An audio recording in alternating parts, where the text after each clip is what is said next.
पिछली वीडियो में मैंने आपको एक ऐप के बारे में बताया था, लेकिन उस ऐप में आजकल बीच बीच में सर्वर की प्रॉब्लम आ रही है। इसलिए आपकी सुविधा के लिए मैं एक बिल्कुल नए ऐप के साथ ये वीडियो लेकर आया हूं। दोस्तों, ये ऐप आपको प्ले स्टोर पे नहीं मिलेगा, इसे आपको क्रोम ब्राउजर से डाउनलोड करना होगा। डिस्क्रिप्शन बॉक्स में इसका डायरेक्ट डाउनलोड लिंक दे दिया है, आप आसानी से डाउनलोड कर सकते हैं।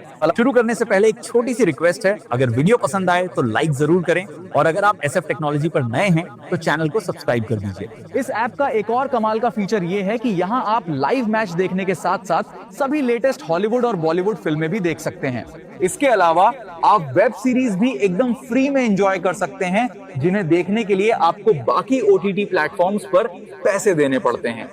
ये लाइव टीवी लिखा है, इस पर क्लिक करें। यहाँ आपको बहुत सारे लाइव चैनल दिखेंगे और आप ये सारे चैनल बिल्कुल मुफ्त देख सकते हैं। Now what is written here is world cup. Just click on this channel. As soon as you click, a small ad will appear. And immediately after that, you can enjoy your live match.